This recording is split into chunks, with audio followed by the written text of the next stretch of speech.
Okay जी, this is going to be the last part of our lecture. इंशाल्लाह try कि सारी बातें जो मुझे कंक्लूड करनी है मैं इसी पार्ट में कर दूँ।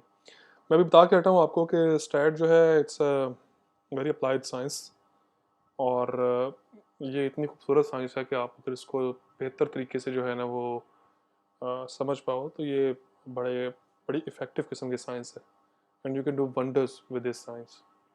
ठीक है। एनीवे, अब एक तो हमने अभी इसमें क्या किया, हमने ये किया कि हमें कुछ इवेंट्स गिवन थे और हमें बोला गया कि आपने जो है वो इन इवेंट्स को मद्देनज़र रखते हुए 100 साल के बाद जो चीज़ आने वाली है उस इवेंट का मैग्नीट्यूड फाइंड करो। ये हमने फाइंड किया, 100 साल के बाद आने वाला जो इवेंट था। ठीक है। 1 साल के बाद आने वाला इवेंट फाइंड किया, 2 का फाइंड किया, 5 का फाइंड किया, और 20 साल के बाद आने वाला जो इवेंट है वो फाइंड किया। ठीक है। हमने इसमें क्या किया, इस पूरे के पूरे न्यूमेरिकल के अंदर, कि हमें रिटर्न पीरियड गिवन था और हमने उस रिटर्न पीरियड के लिए जो है वो इवेंट को फाइंड किया। अब बिलफर्ज आपको इवेंट दिए गए हों और आपको बोला जाए कि आप रिटर्न पीरियड फाइंड करो इवेंट का। मैं जैसे 371 का है, इसका रिटर्न पीरियड क्या होगा वो फाइंड करो आप। 551 का रिटर्न पीरियड क्या होगा वो फाइंड करो आप। ठीक है। फिर 307 का कितना रिटर्न पीरियड है ये फाइंड करो। ठीक है। अब जरा हम इस न्यूमेरिकल को देखते हैं कि अगर हमें रिटर्न पीरियड जो है फाइंड करना पड़े, हमें इवेंट दिए गए हों। अगली एग्जांपल ये है कि हमने अगर रिटर्न पीरियड जो है ना वो फाइंड करने हों तो हम कैसे फाइंड करेंगे। ये एग्जांपल 1 थी। यहाँ से इस कॉलम के बाद मैं एग्जांपल 2 कर रहा हूँ। ठीक है। और मैं कोशिश करता हूँ कि इसको मैं ये एग्जांपल 2 है। ठीक है। ये जो एग्जांपल है यहाँ पे ये 2 है। इसके बाद जब आप अब क्या क्या करना है आपने, मैं आपसे पूछ रहा हूँ, आपसे मैं करने को जो बोल रहा हूँ आपको वो ये है कि आपने इन इवेंट के जो है ना रिटर्न पीरियड फाइंड करना है। तो आप क्या करोगे, पहला स्टेप क्या है, आपने पहले पढ़ा हुआ है ये वाला। जिसने नहीं, जिसको पता है इन स्टेप्स का, वो पुराने वाले लेक्चर पढ़े। सबसे पहले आप इस कॉलम को जो है, इन इवेंट्स को जो है इन डिसेंडिंग ऑर्डर अरेंज करोगे। ठीक है ना। तो चूंकि मेरे पास तो जो है ना वो एक्सेल है तो मैं एक्सेल यूज़ करूँगा। आपने जो है अगर एक्सेल आपके पास नहीं है तो आपने ऑब्वियस एग्जाम में आपके पास एक्सेल नहीं होगी, आपको खुद ही जो है लार्जेस्ट इवेंट जो था वो क्या था इस पूरे कॉलम में, 833 था। ये रहा, ये टॉप पर आ गया। स्मॉलेस्ट इवेंट क्या था इस पूरे डाटे के अंदर, वो था 183। ठीक है। 183 था, और 183 जो है ये यहाँ पे है, ये सबसे नीचे आ गया। ठीक है। आपने पूरे डाटे को जो है इन डिसेंडिंग ऑर्डर जो है उसको अरेंज किया। सही हो गया। नेक्स्ट स्टेप हमने फाइंड करना है रैंक, एम जिसे बोला था। ठीक है। तो वो सिंपल क्या है, आपने 1 2 3, ठीक है, ये 4 और सबसे 5, ऐसे करते करते जो है ना आपने इसको 20 तक जो है ना वो लेके जाना है। एंड वाले इवेंट का रैंक जो है वो क्या आ जाएगा, वो 20 आ जाएगा। ठीक है। आपने इनके रैंक्स को जो है वो इसको अरेंज करना है। इसके बाद आपके पास आ गया रिटर्न पीरियड जो है ना, अब हम इसका जो है वो फाइंड करते हैं। रिटर्न पीरियड आता कैसे है, रिटर्न पीरियड का फार्मूला आप लोगों को सबको याद होगा, n+1, n+1 रिटर्न पीरियड का जो फार्मूला था वो क्या था, n+1/m। ठीक है। n क्या है, n है टोटल नंबर ऑफ टर्म्स। तो ये जब आप इसे करोगे यहाँ पे, तो चूंकि ये पहला है तो क्या हो जाएगा, नंबर ऑफ n की वैल्यू कितनी हो जाएगी, 20 है। चूंकि सारे के सारे 20 हैं, 20 जो है ना नंबर ऑफ जो है क्या है उसका, वो इवेंट जो है ना 20 है, +1, और डिवाइड करना है इसको, ओहो, n+1। ठीक है। डिवाइड करना है इसको किसके साथ, m के साथ। ठीक है। m की जो वैल्यू है 1 है इस वाले केस में, तो जब इसे करोगे 21 इसका आ जाएगा। क्लियर होगी ये वाली बात। ऐसे ही दूसरे के लिए कैसे करोगे आप, वही चीज, n जो क्या 20+1, ठीक हो गया, डिवाइडेड बाय 2। ये वाली वैल्यू 2 जो है इससे आ जाएगा, तो वो आ जाएगा 10.5। सही है। ऐसे ही आपने सब क्या जो है ना वो फाइंड करना। ठीक हो गया। ये सॉरी ये भी एंड पे आ जाती है क्योंकि सिलेक्शन जो है ना वो हुई है। तो देखो अब सबके रिटर्न पीरियड जो है ना वो आपने फाइंड कर लिए। 833 मिलीमीटर जो है वो 21 साल के बाद आएगी। ठीक है। 665 जो है वो 10.5 साल के बाद आएगी। 594 मिलीमीटर बारिश 7 साल बाद आएगी। ठीक है, 7 साल में एक दफ़ा आएगी। सही है। 569 जो है वो तकरीबन 5.25 साल के बाद जो है ना वो आएगी, 5.25 साल के बाद जो है ना वो आएगी। ठीक है। ऐसे ही 551 जो है वो 4.2 ईयर्स के बाद आएगी। और जो 183 है ये ऑलमोस्ट हर साल ही आएगी, 1 साल के बाद जो है ना, ऑलमोस्ट हर साल जो है ये इवेंट आपका आता रहेगा। ये आपने रिटर्न पीरियड फाइंड कर लिया। आगे है वो है प्रोबेबिलिटी ऑफ अकरेंस जिसे हम बोलते हैं।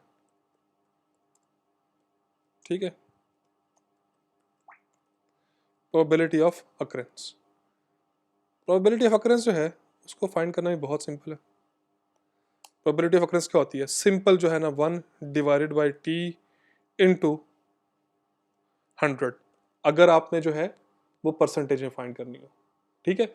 अगर परसेंटेज में नहीं फाइंड करनी, सिंपल डेसिमल्स में फाइंड करनी है तो सिर्फ 1/t। ठीक है। लेकिन चूंकि हमने यहाँ पे परसेंटेज में फाइंड करनी है तो मैं इसको साथ में 100 से मल्टीप्लाई कर रहा हूँ। ठीक है। तो वो क्या हो जाएगा? वो हो जाएगा 1 डिवाइडेड बाय टी कितना था इस इवेंट के लिए? 21 साल था।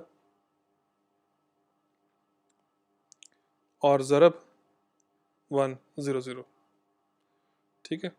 ये आ गया 4.67%।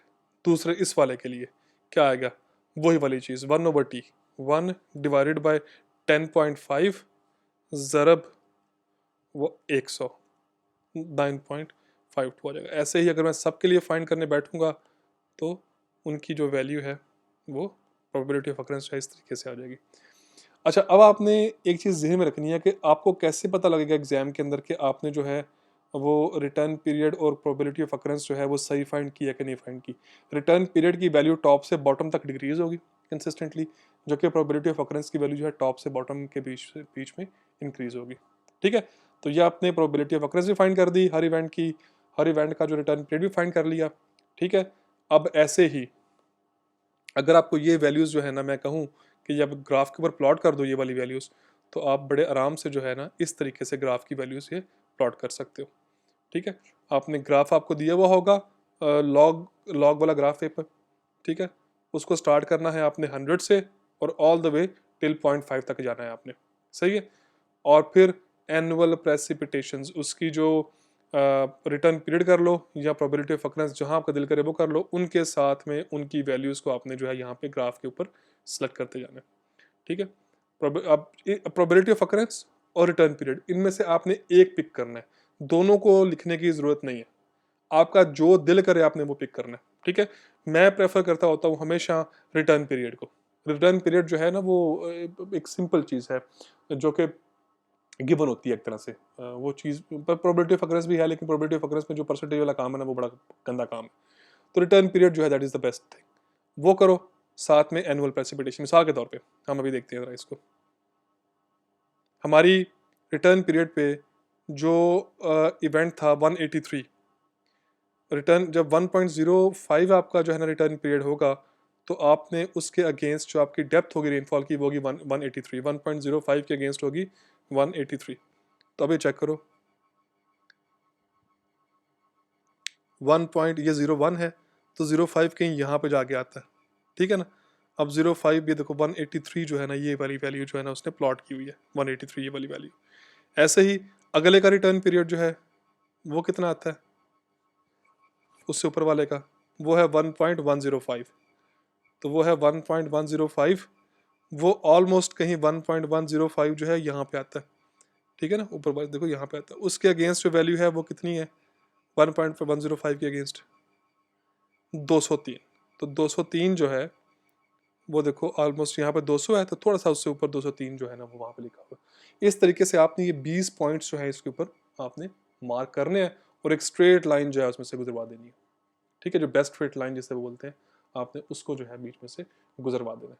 ऑब्वियसली जब आप पेपर के अंदर प्लॉट करोगे, ये लाइन, जो बेस्ट फिट लाइन है, ये क्या है? एक ऐसी लाइन जो कि सारे पॉइंट्स के बीच में से गुजरे, मतलब जो सारे पॉइंट्स के ऑलमोस्ट पास में से गुजरे, ठीक है, इसको बोलते हैं बेस्ट फिट लाइन।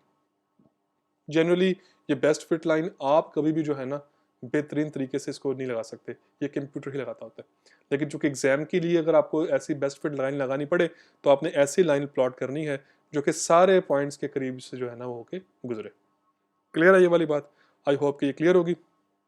इसके साथ ही मैं आज का जो लेक्चर है उसे ख़त्म करता हूँ, डन करता हूँ उसको।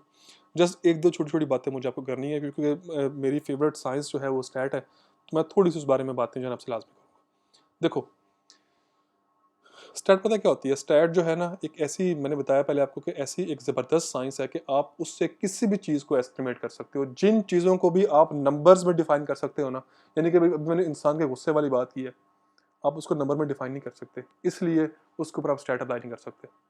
लेकिन दुनिया की हर वो चीज़ जिसको आप नंबर्स में लिख सकते हैं, जैसे लेंथ है 300 मीटर 400 मीटर है, हमारी हाइट है, ठीक है, हमारा कोई डिस्टेंस है, हमारा कोई जो है ना वो number of RP, number of जो है ना रोटेशंस हैं, हम एक लाइट का जो है ना वो कोई उसका इंडेक्स है, कोई चीज़ भी है जिसको आप नंबर्स में डिफाइन कर सकते हो, आप उसके ऊपर स्टैट अप्लाई कर सकते हो। आप उसके ऊपर स्टैट अप्लाई करके उसका बिहेवियर जो है वो चेक कर सकते हो, ठीक है। जैसे मैंने अभी आपको बातें की है ना, ये जो मुख्तलिफ आजकल जो दुनिया के अंदर जो बड़े बड़े क्लब्स हैं ना, जैसे फुटबॉल जो बड़ा पैसा है उन क्लब्स के अंदर, वो करते क्या है, हर क्लब के अंदर ना एक पूरे का पूरा उनका डिपार्टमेंट होता है जो कि इन इन इन स्टेटिस्टिकल साइंस जो है ना फार्मूलाज को जानता होता है। वो करते क्या है, आपने कोई प्लेयर को बाय करना है ना वहाँ पे, वहाँ से आप क्या करोगे, उस प्लेयर को बाय करने के लिए क्या करते हो आप कि आप उसका पहले पूरा हिस्टोरिकल जो रिकॉर्ड है ना उसका वो निकलवाते हो कि जी मैंने फिल बिल फर्ज कोई जो क्लब है आर्सेनल, वो कहता है कि जी हमने फलां बंदे को बाय करना है। आप उसका पिछला पूरा रिकॉर्ड जो है डोमेस्टिक का भी और उसके जो भी जिस क्लब की तरफ से वो खेला है उन सब क्लब से जो है ना उसका रिकॉर्ड निकलवाओगे। रिकॉर्ड निकलवाया, अपने दिया स्टेटिस्टिकल एनालिसिस वाले को कि भाई इसका स्टैट लगा कि ये अगले 5 सालों में कैसा परफॉर्म करेगा, ठीक है। अच्छा वो पूरा एनालिसिस निकाल के देता है आपको कि जी अगले 5 सालों के अंदर हमारी एस्टिमेशन ये है कि इतने गोल करेगा। वो क्लब कहता है कि बेहतरीन है यार, ज़बरदस्त हो गया, पर इसको बाय करो इसको, सही है। इस तरीके से भी जो है ना वो चीज़ों को जो है ना वो स्टैटिस्टिक्स लगा के लोग जो है चीज़ें लोग जो है ना वो पैसा खर्च करते हैं। ऑब्वियसली अपने बिलियंस ऑफ डॉलर जो है ना लेने हैं, कोई भी जो प्लेयर है वो सस्ता तो नहीं आता होता ना, उसके ऊपर बड़े सारे पैसे लगते होते हैं। तो उस तरीके से जो जो चीज़ों को बाय करना होता है तो फिर वो क्या होता है कि वो बताते हैं आपको कि ये प्लेयर जो है ये इज ही वर्थ बाइंग और नॉट। तो वो चीज़ों को जो है इस तरीके से वो देख के और उस बंदे को जो है वो परचेज करते हैं, ठीक है। तो स्टैट जो है आपने उसको ये नहीं देखना, आपने ये जो सिंपल आपको फार्मूलाज बताए गए हैं ये आप कहोगे जी सिर्फ और सिर्फ जो है ना उसको रेनफॉल के लिए इसमें इस्तेमाल करना है। हर वो चीज़ जिसको आप नंबर्स में डिफाइन कर सकते हो आप उसके लिए स्टैट को यूज़ करके अपना रिजल्ट निकाल सकते हो, ठीक है। बाकी इसके बारे में हम कंप्लीट और डिटेल डिस्कशन करेंगे इंशाल्लाह, अगर आपका जो है ना वो पीरियड आपका जो है ना वो मिड से पहले पहले एक अरेंज करेंगे सेशन हम लोग इंशाल्लाह। तो उसके अंदर इसके बारे में डिटेल से जो है ना वो हम स्टडी करेंगे, ठीक है। अब इसी लेक्चर का एक आखिरी पोर्शन है, वो लेक्चर 6 है। तो मैं इसके बाद वो भी जो है ना वो रिकॉर्ड करूँगा और वो ज़्यादा लंबा नहीं होगा, वो मैक्सिमम जो है ना 50 से 40-50 मिनट का ही वो होगा वो वाला, ठीक है। लेकिन वो भी करना बहुत ज़रूरी है। तो मिड वाला जो है ना आपका वो नेक्स्ट जो लेक्चर है उसके एंड तक आपका मिड होगा, ठीक है। तो I wish you guys all the best. कोई भी इसके बारे में सवाल हो, कोई क्वेश्चन अपने करना हो तो लाजमी पूछना, कोई बात की समझ ना लगी हो तो लाजमी पूछना, ठीक है। मैं एंड पे एक बात लाजमी कर दूं कि याद रखनी है बात आपने कि आपके पास जब भी कोई स्टेटिस्टिकल एनालिटिकल डाटा आए आपने 3 चीज़ें लाजमी करनी है, और वो क्या है? मीन, स्टैंडर्ड डिविएशन और कोफिशिएंट ऑफ वेरिएंस। आपने ये 3 सबसे पहले फाइंड कर लेने हैं, उसके बाद कोई काम करना है अपने स्टार्ट, ठीक है।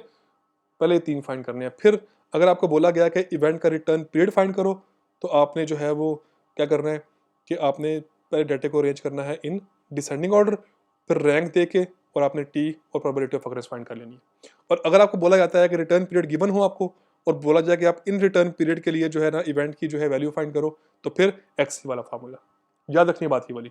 जब रिटर्न पीरियड गिवन तो फिर एक्स वाला फार्मूला, जब रिटर्न पीरियड फाइंड करने हैं तो किसी एक्सी की ज़रूरत नहीं है, सिंपल वैल्यूज़ के अगेंस्ट जो है उनका एम की वैल्यू फाइंड करके और रिटर्न पीरियड का फॉर्मूला अप्लाई करके ये फाइंड कर लेना आपने। ठीक हो गया? I wish you guys all the best. I will see you in the next lecture इंशाल्लाह।